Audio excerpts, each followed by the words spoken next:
வாங்க உட்காருங்க உட்காருங்க. Thanks madam. என்ன விஷயம் மேடம்? ஒரு குட் நியூஸ் குமார். சொல்லுங்க மேடம். நம்ம கம்பெனியோட growth ரொம்ப நல்லா இருக்கு. எக்ஸ்போர்ட்டை பொறுத்த வரைக்கும் நாம தான் குவாலிட்டியும் குவான்டிட்டியும் தரமா கொடுத்துட்டு இருக்கோம். இந்த வருஷம் பெஸ்ட் எக்ஸ்போர்ட்டர் அவார்ட் நமக்கு உறுதியாயிடுச்சுன்னா ஆடிட்டர் ஃபோன் பண்ணி சொன்னாரு. அவர் இப்ப இங்க வந்துட்டு இருக்காரு. சந்தோஷம் மேடம். நம்ம ஸ்டாஃப்ஸ் கேட்டா ரொம்ப சந்தோஷப்படுவாங்க. நிச்சயமா நம்ம ஸ்டாஃப் காட்டின உழைப்பும் அர்ப்பணிப்பும் ரொம்ப அதிகம். நமக்கு கிடைச்சிருக்க இந்த அங்கீகாரத்தை கொண்டாடுற விதமா அவங்களுக்கு ஏதாவது ஒண்ணு பண்ணணும்னு நான் முடிவு பண்ணிருக்கேன். இந்த மாசத்துல இருந்து எல்லாருக்கும் 10% இன்கிரிமெண்ட். இந்த விஷயத்த ஒரு அனௌன்ஸ்மெண்டா எழுதி உடனே போர்ட்ல ஒட்டிடுங்க. Okay madam. Good morning madam. வாங்க சார் வாங்க. சரி நீங்க அடுத்த வேலையை போய் பாருங்க. Okay madam. Thank you. உட்காருங்க சார். Thank you madam. என்ன மேடம் இன்கிரிமெண்ட் எல்லாம் ஸ்டாஃப்ஸுக்கு அறிவிச்சாச்சா? அதை பத்தி தான் நான் பேசிட்டு இருந்தேன் சார். சொல்லுங்க சார்.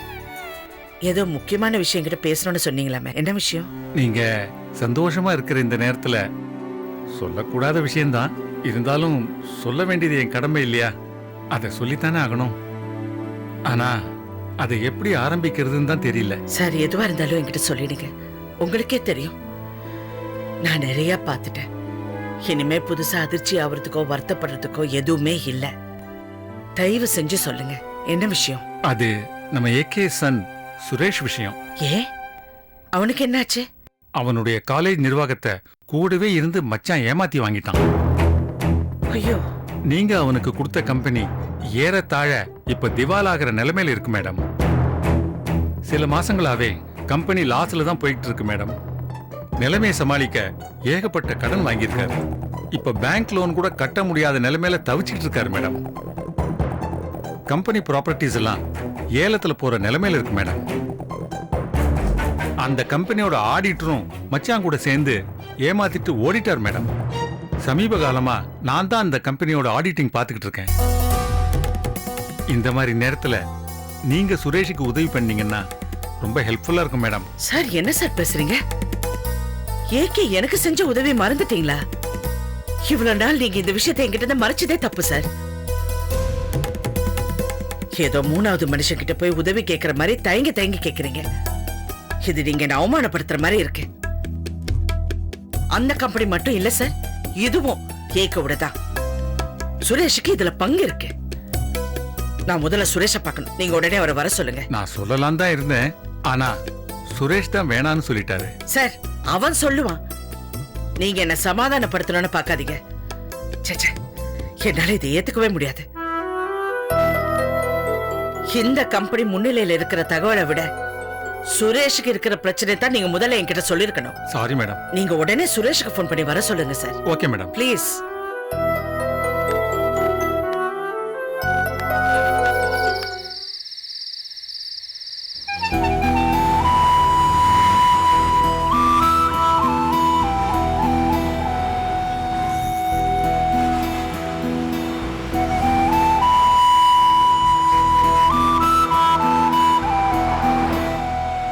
ஏமா இந்த தெருவுலயே அந்த வீடு இருக்கு? ஆமா, இன்னும் கொஞ்சம் போணும். அக்கா பாத்தீங்களாக்கா, அங்க சுத்தி இங்க சுத்தி கடைசியில அந்த செல்லம்மா இருக்கிற ஏரியாவுக்கே நம்ம வந்துட்டோம். அந்த செல்லம்மா கண்ணுல மட்டும் மாட்டாம நாம இருக்கணும். அவளுக்கு மட்டும் இந்த விஷயம் தெரிஞ்சதுன்னு வச்சுக்கோங்க, நம்பிக்கை நேர்மை நியாயம்னு பேசி குழந்தைய வாங்கி அது சொந்தக்காரங்க கிட்டே ஒப்படைச்சிருவா. அப்புறம் நீங்களும் நானும் தான் குழந்தை பிரிஞ்ச சோகத்துல அம்போன்னு நிக்கணும். டிரைவர், வண்டியை கொஞ்சம் அப்படியே லெஃப்ட்ல நிறுத்துங்க.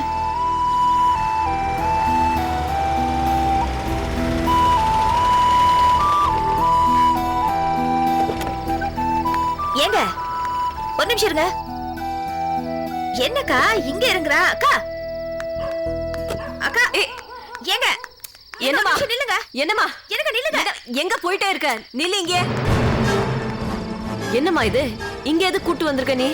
ரத்னாவோட அம்மா வீட்டுக்கு தானே கூட்டு போறேன்னு சொன்ன. செல்லம்மா வீடு. செல்லம்மா எங்களை பாத்துக்கிட்டு தொலைச்சிட்டு போறா. வாமா போலாம். இங்க வராம வேற எங்க போறது?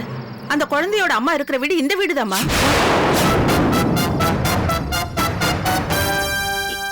என்னமா சொல்றீங்க? நல்லா பார்த்து சொல்லுங்க. இது வீடுதானா?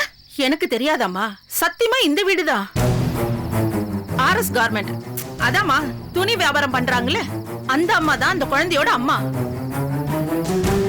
அவங்களுக்கு ரெட்டை குழந்தை பிறந்தது. அந்த ரெட்டை குழந்தையில ஒரு குழந்தை தான் இவங்க கிட்ட இருக்கிற குழந்தை. ஐயோ, ஆமா, உங்களுக்கு அந்த அம்மாவை தெரியுமா? தெரியும் மாவா. நல்ல காரியத்தை கெடுத்தீங்க போங்க. ஏற்கனவே எங்க பிரச்சனை மேல பிரச்சனை இருக்கிறது போதாது, நீங்க வேற இவ்வளவு தூரம் எடுத்துட்டு வந்து விட்டுட்டு இப்ப பாருங்க அக்கா அக்கா அக்கா, எனக்கா ஒண்ணு இல்லக்கா, நீங்க பாத்துட்டு போடாதீங்க. இப்படி எல்லாம் இருக்காதீங்க, எனக்கு ரொம்ப பயமா இருக்கு. ஒண்ணுமே இல்லக்கா, உங்களால உங்களை தயவு செஞ்சு கையெடுத்து கும்பிட்டு கேட்கிறேன், நீங்க இங்க இருந்து கிளம்புங்க. வாங்க வாங்க, அவங்கள பாத்துட்டு போயிடுவோம். ஏங்க வாங்க, நீங்க தயவு செஞ்சு. அக்கா வாங்க போயிடலாம்.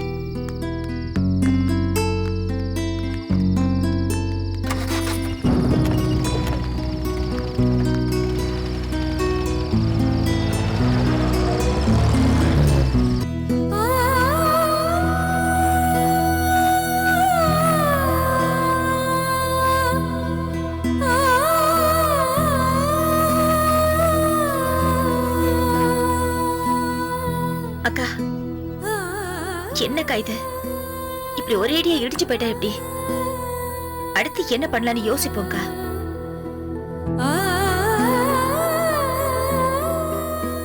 நான் யாருக்கு என்ன பாவம் பண்ணேன் ஸ்னேகா? ஏன் எனக்கு மட்டும் இப்படி எல்லாம் நடக்குது?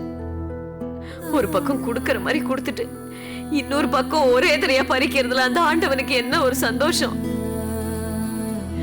பெத்த பொண்ணையும் புருஷனையும் இழந்துட்டு இவன் முகத்தை பார்த்துதான் நான் வாழ்ந்துட்டு இருக்கேன். இப்ப இதையும் பிடிங்கிட்டு போயிட்டா அப்புறம் நான் எதுக்காக வாழணும்? எனக்குன்னு என்ன இருக்கு சொல்லு? வாழ போன இந்த உசுறு ஒண்ணுதானே மிச்சம், இதையும் நான் விட்டுறேன். அப்படியெல்லாம் பேசாதீங்கக்கா. நீங்க ஏங்கா உயிரை விடணும்? நான் உயிரோட இருக்கிற வரைக்கும் உங்க கண்ணுல இருந்து ஒரு சொட்டு கண்ணீர் கூட வராம நான் பாத்துக்கிறேன்க்கா. இந்த குழந்தை தான் என் வாழ்க்கைன்னு நான் வாழ்ந்துட்டு இருக்கேன். இவதான் என் உலகம். இவளையும் தூக்கி கொடுத்துட்டு அழாம நான் என்ன செய்யறது சொல்லு? இப்ப என்ன ஆயிடுச்சுக்கா? உங்க ரத்னா எப்பவும் போல உங்களுக்கு தான். நீங்க யாருக்காகவும் உங்க ரத்னாவை விட்டு கொடுக்க போறது இல்ல. நீ புரிஞ்சுதான் பேசுறியா? இவளை பத்தி எல்லாம் தெரிஞ்சதுக்கு அப்புறமாவும் இவளை எப்படி வச்சுக்க முடியும்? செல்லமா தான் விடுவாளா இல்ல விட்டு கூட சொல்றதுதான் சரியா? எதுக்கா சரியில்லை? நீங்க நல்லா யோசிச்சு பாருங்க. அந்த காமெடி மட்டும் வராம இருந்திருந்தா நம்ம ரத்னா நம்ம கிட்ட தானே இருந்திருப்பா. இவளோட அம்மா செல்லமான்னு தெரியாத வரைக்கும் அது சரி. இப்ப செல்லமான்னு தெரிஞ்சுட்டே எப்படி பேசாம இருக்க முடியும்? இது எப்படி சரியா இருக்கும் சொல்லு? செல்லம்மா கிட்ட இதை மறைக்கிறதோட பெரிய துரோகம் வேற எதுவுமே இல்ல. ஏற்கனவே சொத்தெல்லாம் எழுதி கொடுத்துட்டா. தெரிஞ்சோ தெரியாமலோ அவளுக்கு நிறைய பிரச்சனையை நான் கொடுத்துருக்கேன். இன்னைக்கு அவ பெத்த புள்ளையும் நான் பறிச்சிட்டேன்னா நான் கும்பிடுற சாமியே என்ன மன்னிக்காது. அக்கா, செல்லம்மாவுக்கு தான் பெத்த குழந்தையோட அருமை தெரிஞ்சிருந்தா பாரதிய தான் புருஷன் கிட்ட விட்டு கொடுத்துட்டு இவங்க பாட்டுக்கு உட்கார்ந்துருப்பாங்களா? இது பாரு, அது நமக்கு தேவையில்லாத விஷயம். அந்த வடமலை குழந்தைய பறிச்சுட்டு போனான்னா செல்லம்மா என்ன செய்வா பாவம்? என்னக்கா பேசுறீங்க நீங்க? ரத்னா நீங்க வளர்த்த குழந்தை, அவளை பிரிய முடியாம உங்களுக்கு அவ மேல இருக்கிற பாசத்துல தவிக்கிறீங்க.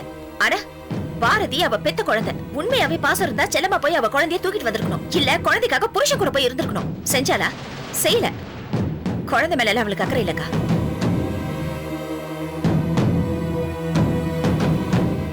அக்கா, நீங்க ரத்னாவை உங்ககிட்ட கொடுத்துட்டீங்கன்னு வைங்க.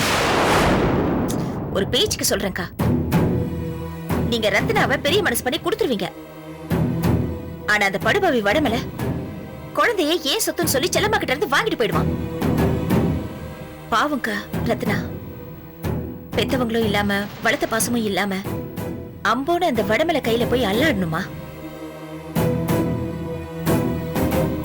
அப்புறம் இன்னொரு முக்கியமான விஷயம்க்கா. அவர் கஷ்டப்பட்டு சம்பாதிச்ச சொத்தெல்லாம் இன்னைக்கு நம்ம ரத்னா பேர்ல இருக்கு. ரத்னா போயிட்டானா சொத்து நம்ம கையை விட்டு போயிடும்ல. உங்களுக்கு எனக்கும் சொத்து பெருசு இல்லக்கா. ஆனா நம்மள நம்பி எத்தனை பேர் இருக்காங்க? சோழமலை, வள்ளியம்ம, கவிதா, மணியரசு, அப்பா, அம்மா, இவங்கெல்லாம் எங்கக்கா போவாங்க?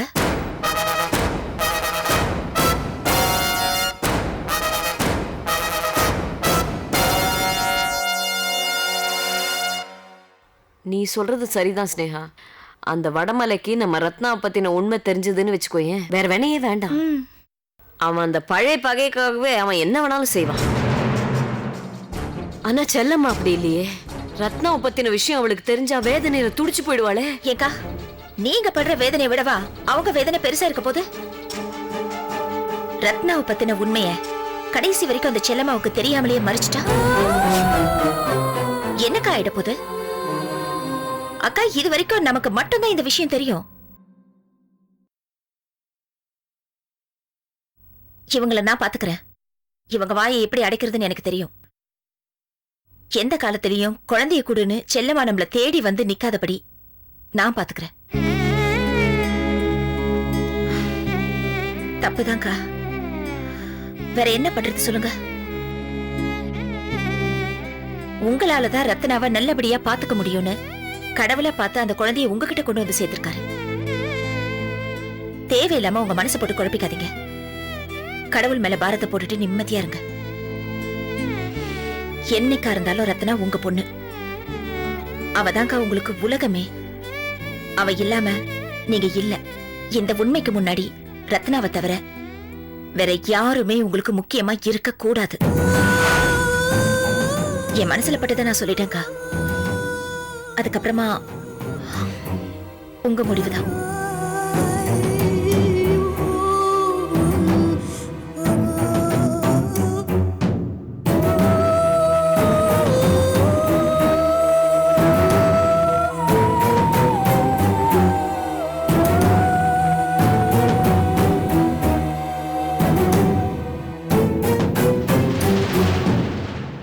நீ சொல்றதுதான் சரி ஸ்னேகா.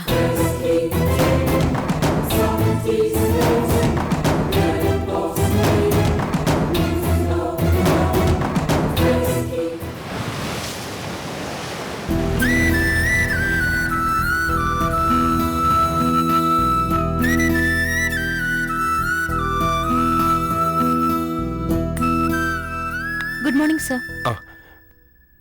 மேடம் பார்க்கணும். உள்ளதான் இருக்காங்க சார். நான் வந்திருக்கேன்னு சொல்லுங்க. சார், மேடம் ஏற்கனவே உங்களுக்காக வெயிட் பண்ணிட்டு இருக்காங்க. இருந்த மீட்டிங்கை கூட கேன்சல் பண்ணிட்டாங்க சார். இப்போ ஃப்ரீயா தான் இருக்காங்க. நீங்க போய் பார்க்கலாம் சார். Okay sir.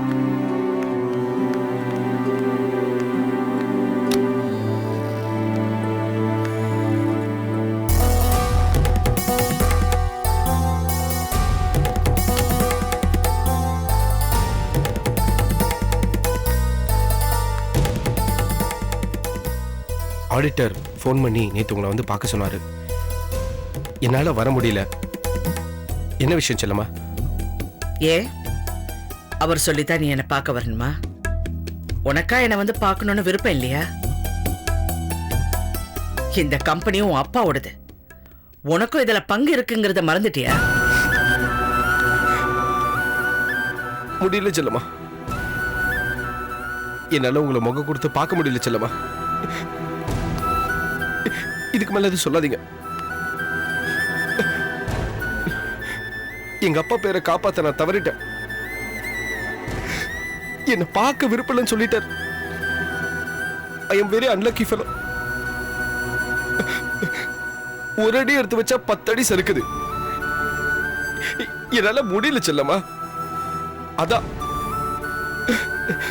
யாரையும் பார்க்க விருப்பம் இல்லாம ஓரமா ஒதுங்கி இருக்கேன். என்னை இப்படியே விட்டுருங்க. ஒதுங்கி இருந்தா மட்டும் உன் பிரச்சனை எல்லாம் தீர்ந்துடுமா? லக்கி அன்லக்கி இதெல்லாம் மனசோட ப்ராப்ளம். எந்த சூழ்நிலையிலையும் போராடி ஜெயிக்கிறது தான் மனுஷன். இப்ப என்னையே எடுத்துக்க. ஒரு நாள் தேர்ல ஊர்வலமா போற, மறுநாள் தெருவுல ஓரமா நடந்து போற. அதுக்காக நான் சோர்ந்து போலையே. தினம் தினம் போராடுறது தான் வாழ்க்கை. போராடிக்கிட்டு தான் நானும் இருக்கேன். உங்களை மாதிரி தைரியமும் தன்னம்பிக்கையும் எனக்கு இல்லையே செல்லம்மா. இங்க பாரு சுரேஷ், இல்லன்னு புலம்புறதுக்கு இதென்ன வசதி வாய்ப்பா இல்ல காசு பணமா? அது ஒரு சாதாரண எண்ணம்பா. நான் எது வந்தாலும் சமாளிப்பேன்னு ஒரு நாளைக்கு 10 முறை நீ உனக்குள்ளே சொல்லிப்பார். நீ தானாவே ஜெயிப்ப. செல்லம்மா, உங்க அனுபவத்துல நீங்க சொல்ற ஒவ்வொரு வார்த்தையும் எனக்கு வேத வாக்கா இருக்கு. நீங்க சொல்ற மாதிரியே நான் மாற முயற்சி பண்றேன் செல்லம்மா. குட். இந்த நம்பிக்கை தான் முக்கியம். இந்த நம்பிக்கை மட்டும் இருந்தா நீ சாதிச்சிடுவ. சுரேஷ், ஒரு விஷயம். இந்த கம்பெனி இப்ப நல்ல லாபத்துல போயிட்டு இருக்கு. இதோட நிர்வாகத்தை நான் இப்போ உன்கிட்ட ஒப்படைக்கலான்னு முடிவெடுத்திருக்கேன். செல்லம்மா, நான் போய் எப்படி இது? உன் அப்பாவோட நம்பிக்கை வீணாக கூடாது. உன்னோட கம்பெனி ஏலத்துக்கு போறது முதல்ல தடுக்கணும். இல்ல செல்லம்மா, அது மறுக்காது சுரேஷ். இது ஏதோ ஒரு நன்மைக்காக மட்டும் நான் யோசிச்சு செய்யல. எனக்கும் பர்சனலா நிறைய கடமைங்க இருக்கு. அதெல்லாம் தீக்கணும்னு நான் தினம் ஓடிக்கிட்டு இருக்கேன். முன்ன மாதிரி என்னால முழுசா இந்த பிசினஸ் மேல கவனம் செலுத்த முடியல. செல்லம்மா, அதுக்காக நீங்க என்ன நம்புறது? நீ தயங்காத சுரேஷ். உன் அப்பா உன்னை பார்க்க விரும்பலைனாலும் அவர் மனசு எப்பவும் உன்னை சுத்தி தான் இருக்கும். நீ மறுபடியும் ஜெயிச்சு அவர் முன்னாடி போய் நிக்க வேண்டாமா? இங்க பாரு, நான் உடைஞ்சு போன சமயம் எல்லாம் உன் அப்பா எனக்கு எவ்வளோ உதவி செஞ்சிருக்காரு.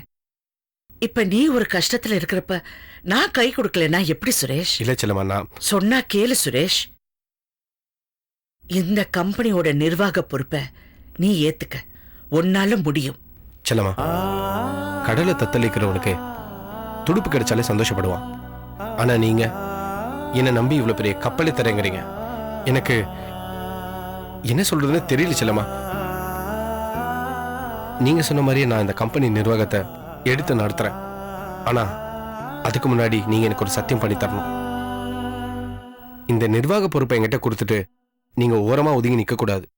கடைசி வரைக்கும் எனக்கு நீங்க வழிகாட்டியாவே இருக்கணும்.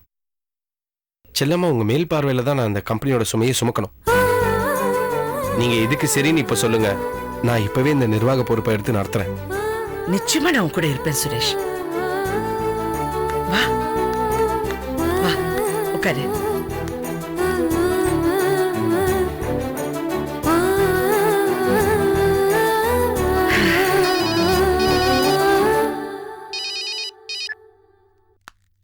ஹலோ,